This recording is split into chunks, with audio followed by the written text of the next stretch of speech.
क्योंकि तरारी के इनका वोटर लिस्ट में इनका नाम नहीं है। वोटर लिस्ट में नाम जुड़वाने के लिए फॉर्म 8 भरा गया। ये सब प्रावधान है, आप इलेक्शन अधिकारी से पूछ लीजिएगा कि आप 8A फॉर्म 8A भर के अपना नाम जुड़वा सकते हैं। नोएडा से जहां का नाम इलेक्टोरल रोल में है, वहां के डीएम ने नोटिफाइड करके जारी किया है कि यहाँ पर इलेक्टोरल रोल में ये है।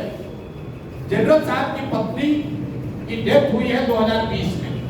उस समय तक वो बिहार के वोटर लिस्ट में थे, लेकिन पत्नी के डेथ होने के बाद वो नोएडा में रहते थे, तो उनका इलेक्टोरल रोल में नाम शिफ्ट हो गया, क्योंकि 24 में उनको वोट देना होगा। अब इसी को आधार बनाकर जिला प्रशासन या इलेक्शन के लोग उनको लड़ने से रोकना चाहते हैं, उसको देखा जाएगा। लेकिन इस तरह की चीज तो लोकतंत्र में आती ही रहेगी। आप व्यवस्था के सामने खड़े होइएगा तो जो वहाँ बालू माफिया है, जो हजारों करोड़ रुपया लूट रहा है, वो इतना आसानी से थोड़ी छोड़ेगा। लेकिन जल चुनाव के पीछे हटने वाला नहीं है।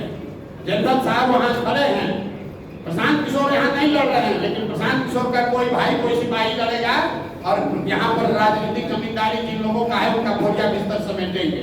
उसी तरीके से तरारी से देश का इतना बड़ा जनरल बिहार का लड़का वहां से भूमि और बालू माफियाओं को उखाड़ कर फेंकेंगे। अगर उनको नहीं लड़ने दिया तो कोई वहां तरारी का लड़का लड़ेगा, लेकिन लड़ेगा जरूर। हम लोग पीछे नहीं हटेंगे, ये नहीं कहेंगे कि हमारा नामांकन कैंसिल हो गया। हम लोग लगे हुए हैं। कल या परसों तक निर्णय इलेक्शन कमीशन दिल्ली को देना है कि उनको लड़ने की अनुमति दी जाएगी कि नहीं। लेकिन आप जरा पत्रकार होने के नाते समझिए, बिहार का जो लड़का पूरे 75 साल के इतिहास में सिर्फ 2 ही लोग आज तक 22 चीफ ऑफ आर्मी स्टाफ बने हैं बिहार से, एक गवर्नर एसके सिन्हा और एक एसके सिंह। उस लड़के को आप चुनाव नहीं लड़ने दे रहे। ये भर्ती का नियम लगा कर कि आप कहते हैं ये इसका इलेक्टोरल रोल में यहाँ नाम नहीं है, एक ये भरा गया है, कह रहे नहीं उसके दिन पास हो गया है। ये तो चलता है, प्रशासन और सरकार की ओर से ये सब चलेगा, लेकिन जन चुनाव इतना आसानी से दबने वाला नहीं है। हम लोग इस व्यवस्था को बदलने आए हैं, इतना जल्दी थोड़ी डरने वाले।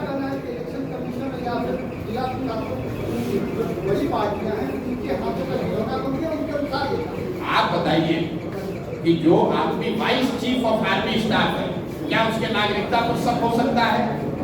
करण के वो बच्चे हैं, वहीं से पढ़े हैं, वही सूरतपुरा स्कूल से हाई स्कूल किया है, क्या इस पर शक है? क्या उनकी जमीन उस गांव में नहीं है? क्या उन्होंने वहाँ इलेक्ट्रिसिटी बिल पिछले 1 साल से नहीं भरा है? क्या उनका राशन कार्ड नहीं है? सब कुछ है, इलेक्टोरल रोल में वहाँ नाम नहीं है, उसके लिए रोका जा रहा है। तो हम आप पर निर्णय छोड़ रहे हैं कि कौन किसको रोक रहा है।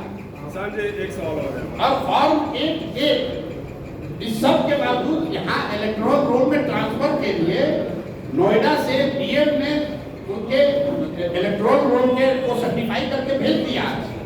8A हम लोगों ने सबमिट कर दिया है। डीएम कह रहे हैं कि हमारे हाथ में नहीं है, ये इलेक्शन कमीशन के हाथ में है, क्योंकि आचार संहिता लागू है। अब बताइए, डीएम अपना हाथ पल्ला झाड़ लिए। अब हम लोग पटना जाकर पिटीशन दिए हुए हैं, जो बिहार में सबसे बड़े कानून के जानने वालों में एक वाईबी गिरी जन चुनाव के संस्थापक सदस्य है। वाईबी गिरी जी उसको एग्जामिन कर रहे हैं, तो नहीं होगा, हम लोग कोर्ट में लड़ेंगे। और कोई लड़े चुनाव के बाद इसको हम लोग नेशनली चैलेंज करने वाले हैं। क्या रूल है? बिहार का कोई लड़का सेना का है, काम कर रहा है सियाचिन में, आप उसको यहाँ चुनाव नहीं लड़ने दीजिएगा भाई। कोई सियाचिन में एक सिपाही होता है, सियाचिन में इस आदमी ने ब्रिगेड को लीड किया। सियाचिन में जो कमांडर होता है सेना का, वो सबसे प्रतिष्ठित पद है। उस पद को जिस बिहार के लड़के ने लीड किया है, उसको आप कह रहे चुनाव नहीं लड़ने देंगे, तो किसकी गलती है? आप बताइए किसकी गलती है? कौन चुनाव लड़ेगा? वहाँ का बाहुबली का लड़का कौन चुनाव लड़ेगा? जो वहाँ जातीय हिंसा में लगा हुआ है। तो ये तो इसीलिए तो जब सुराज है, तभी तो लोगों का आंख खुलेगा कि बिहार से सत्ता पर लोगों ने कब्जा किया हुआ है। वैसे बिहार के 4 विधानसभा चुनाव लड़ रहे हैं, चुनावी मुद्दा क्या मुद्दा है? क्या मुद्दा है? चुनाव का मुद्दा ये है कि बिहार की जनता अपने बच्चों के लिए जगे, अपने बच्चों के लिए वोट करे। अभी तक जाति के लिए वोट कर लिया, धर्म के लिए वोट कर लिया, मंदिर मस्जिद के लिए वोट कर लिया, विचारधारा के लिए वोट कर लिया, नेता के बेटे के लिए वोट कर लिया। एक बार एक बार अपने बच्चों के पढ़ाई और रोजगार के लिए वोट करो। यही जन स्वराज का नारा है, यही जन स्वराज का सिद्धांत है और इसी मुद्दे पर चुनाव लड़ा जाएगा कि नेता के बेटा का को वोट देना है कि अपने बच्चे को वोट देना है। प्रशांत जी, एक सवाल मेरा है कि पार्टी के उम्मीदवारों की घोषणा पार्टी अध्यक्ष न करके आप क्यों कर रहे हैं? नहीं, पार्टी अध्यक्ष ही कर रहे हैं। आप आए हुए हैं। अरे आज अभी कहाँ घोषणा हुई है? आप सारा प्रेस कॉन्फ्रेंस देखिए, हमको मालूम है, आपको यही उठाइएगा, आपको मुद्दे से नहीं मतलब है। बस आ रहे मुद्दे पर नहीं, सुनिए, पटना में वीडियो निकालिए, लेफ्टिनेंट जनरल वीके सिंह की घोषणा किसने की? मनोज भारती जी जो पार्टी के अध्यक्ष है उन्होंने की। बेलागंज में किसने की? मनोज भारती जी ने की। इमामगंज में किसने की? मनोज भारती ने की। आज क्यों नहीं है? इसलिए नहीं है कि गए हैं पेपर साइन करने, यही सब जो लफड़ा लगाया है कि भैया ये साइन कराइए, एक आप रेट दीजिए। मनोज भारती जी यही रामगढ़ में थे, सारे प्रत्याशियों से पूछ लीजिए। आज सुबह गए हैं क्योंकि प्रशासन परेशान कर रहा है, वो चाहता है कि जन स्वराज का कोई उम्मीदवार लड़ने नहीं पाए, ये डॉक्यूमेंट चाहिए, वो डॉक्यूमेंट चाहिए। इसीलिए तो प्रशांत किशोर ने अपने आप को इससे मुक्त रखा है कि हम पेपर नहीं साइन करेंगे, जनता के बीच में रहेंगे। पेपर साइन करने वो गए हैं, पेपर भी साइन होगा और 23-24 तारीख को इमामगंज में और 25 तारीख को तराई और रामगढ़ में जन स्वराज के उम्मीदवार अपना नामांकन दाखिल करेंगे। सर बोले कि प्रशासन परेशान कर रहा है, प्रशासन मतलब कौन? अब आप देखिए, आप बताइए कि लेफ्टिनेंट जनरल एसके सिंह को चुनाव नहीं लड़ने देना किसका हिम्मत है? ये कोई छोटा अफसर तो कर नहीं सकता है, ये कोई छोटा व्यक्ति तो कर नहीं सकता है, ये कोई वार्ड सदस्य का तो चुनाव है नहीं। बिहार का इतना बड़ा बेटा अपने सब कुछ, अपने सुख सुविधा को छोड़कर बिहार के लिए लड़ने आया है, उसको आप चुनाव नहीं लड़ने दे रहे हैं। बालू माफिया के खिलाफ, बाहुबलियों के खिलाफ तो कौन रोक रहा है? आपको छोड़ रहे हैं, आपके द्वारा जनता को छोड़ रहे हैं तय करने को।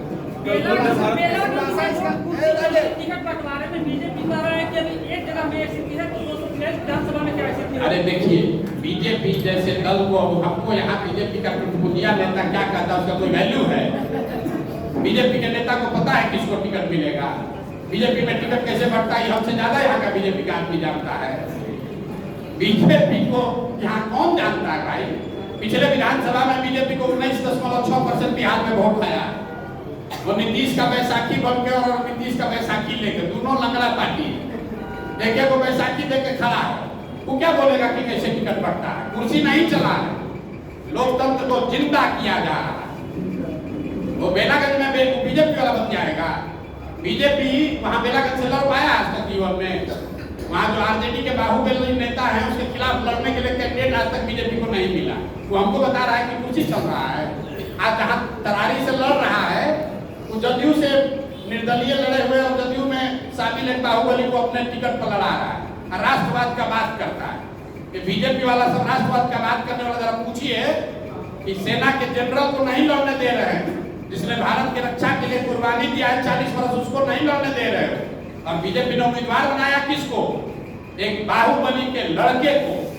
तो चरित्र भी देख लीजिए, कहता है चाल चरित्र अलग है। चरित्र देखिए बीजेपी का, परिवारवाद का बात कर रहा है, उसको तरारी में कोई नहीं मिला। बाहुबली और बाहुबली का को भी नहीं, बाहुबली के लड़का को लड़ा रहा है और कहता है कि हम एकदम परिवारवाद हमारे खिलाफ है। वो हमको बोलेगा कुर्सी चल रहा है। कुर्सी चलने के बाद बेलागंज में कौन उम्मीदवार हुआ? जन स्वराज का प्रोफेसर खिलाफत हुसैन, जिसने 30 बरस बेलागंज में बच्चों को मैथमेटिक्स पढ़ाया है, अगड़ों को, पिछड़ों को, हिंदुओं को, मुसलमानों को। जिस व्यक्ति ने वहां गणित पढ़ाया है 30 बरस, उस प्रोफेसर को हम लोगों ने उम्मीदवार बनाया है। जिस क्षेत्र के बारे में लोग कहते हैं कि 10 करोड़ रुपया चाहिए चुनाव लड़ने के लिए, वहां से एक साधारण प्रोफेसर को चुनाव लड़ा रहे हैं। तो आप लोग पत्रकार लोग भी कह रहे हैं प्रशांत किशोर से गलती हो गया, इसीलिए ना बिहार का ये दुर्दशा है। कोई अच्छा आदमी खड़ा होता है तो आप लोग कहते हैं बिहार में नहीं चलेगा, तो न चलेगा तो इसी दुर्गति में जीवन भर आपको भी रहना पड़ेगा। बिहार की राजनीति में प्रशांत किशोर को इंटरटेनमेंट का साधन कहा जा रहा है। बढ़िया है, इंटरटेन होइए, मजा लीजिए।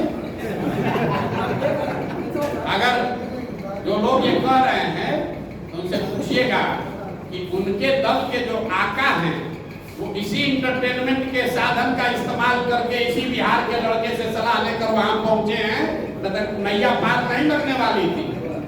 न भाजपा का न नीतीश का। मालूम है ना आपको, हमको बताने की जरूरत नहीं है कि 14 में कौन उनको मदद किया, 15 में यहाँ नीतीश का कैरियर को किसने बचाया, न तो जहाज डूब गया था पूरा, मांझी जी लेकर भाग गए थे।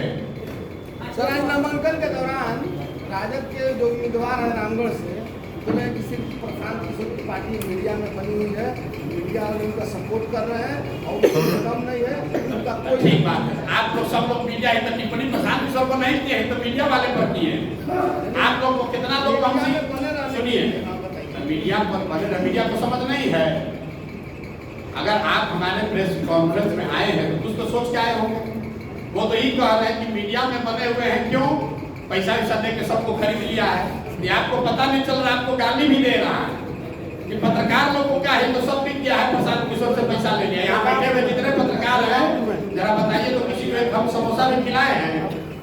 कह रहा है कि सारा पत्रकार प्रशांत किशोर के पीछे घूम रहा है। पीछे नहीं, आप भगवान के किसी गांव, रामगढ़ से किसी गांव में जाइए, रामगढ़ के किसी गांव में जाइए, प्रत्याशी की बात छोड़िए, जीत हार की बात छोड़िए, अगर घर घर कोई पहुंचा है तो जन स्वराज के वर्कर कार्यकर्ता पहुंचे। क्या आपको मालूम है, आज अगर रामगढ़ के घर घर में, गांव गांव में कोई आदमी पहुंचा है तो जन स्वराज का वॉलंटियर पहुंचा है, जन स्वराज का कार्यकर्ता पहुंचा है, वो जगदानंद सिंह का लड़का नहीं पहुंचा है। लेकिन लड़ाई इसी बात का है कि नेता का लड़का नेता बनेगा कि रामगढ़ का लड़का नेता बनेगा, अभी पता चलेगा। अभी 2-3 घंटा चलाइएगा। एक सवाल ये है, अभी जैसे आपने कहा है कि 5 उम्मीदवार यहाँ पे हैं, प्रेस कॉन्फ्रेंस में अभी आप अनाउंस नहीं कर रहे हैं, कल के लिए आपने कहा है कि व्हाट्सएप पे नाम चला जाएगा। या आके मनोज जी अनाउंस कर देंगे, कहा कि भाई साहब बोल रहे हैं कि अध्यक्ष को अनाउंस करना, हम अनाउंस कर देंगे। तो आप लोग अभी तुरंत कहिएगा कि उम्मीदवार प्रशांत किशोर को रिमोट कंट्रोल से चलाएंगे, लोग बोलेंगे कि रिमोट कंट्रोल। हाँ, लोग बोलेंगे ना, इसीलिए ना नहीं कर रहे हैं, हमको पहले से मालूम है। सवाल ले लीजिए उसको हल करा दीजिएगा। जैसे आपने कहा कि 5 उम्मीदवार को अभी आप लेकर बैठे हुए हैं कि ये मजबूत दावेदार है रामगढ़ जी, तो कहीं आपको ये डर तो नहीं है कि बेला का जो घटना घटी है, अगर प्रेस कॉन्फ्रेंस में अगर अनाउंस कर देंगे तो रामगढ़ में भगवान भी ये घटना। अरे भाई, ये 500 लोग सामने खड़े हैं और बेलागंज में, सुनिए, बेलागंज के प्रेस कॉन्फ्रेंस आपने देखा है, यहाँ 500 उम्मीदवार, आप लोग कुर्सी चलने को इतना बड़ा बात बता रहे हैं। अभी तक तो आप लोग कह रहे थे जन स्वराज को कोई पूछिए नहीं रहा है, और जन स्वराज का टिकट पाने के लिए अगर लोग कुर्सी चला रहे हैं तो यही बता रहा है कि जन स्वराज की ताकत है कि नहीं। अरे भाई, इतना तो समझिए, 10 दिन पहले पार्टी बना है, उस पार्टी का टिकट पाने के लिए लोग कुर्सी चलवा रहे हैं। और जब बेलागंज के प्रेस कॉन्फ्रेंस में कोई कुर्सी नहीं चला, जहां चर्चा चली है वहां समर्थकों ने कुछ हल्ला गुल्ला किया होगा, उसमें क्या लोकतंत्र अभी नहीं। अगले 1 साल में हर जन स्वराज के मीटिंग में कुर्सी चलेगा, हम पहले आपको बता देते हैं। लेकिन कुर्सी चलने के बाद जो चुन कर आएगा वो लोकतांत्रिक तरीके से चुन कर आएगा। हमको अपने परिवार के आदमी को बनाना है तो कुर्सी नहीं चलेगा। राजद में क्या कुर्सी चलेगा? राजद के किसी कार्यकर्ता को हिम्मत है कि कुर्सी चला के कह दे कि हम उम्मीदवार होंगे? उसको तो मालूम है कि जगदानंद का परिवार ही बनेगा, लालू जी का लड़का ही बनेगा। तो आप बता दीजिए कि आप राजतंत्र में, परिवार तंत्र में भरोसा रखते हैं, वो ठीक है, कि जहाँ हल्ला गुल्ला हो, लोकतंत्र जिंदा हो, वो ठीक है, आप तय कर दीजिए। चलिए भैया, बहुत बहुत धन्यवाद। पार्टी के उम्मीदवार की घोषणा कल करी जाएगी। हम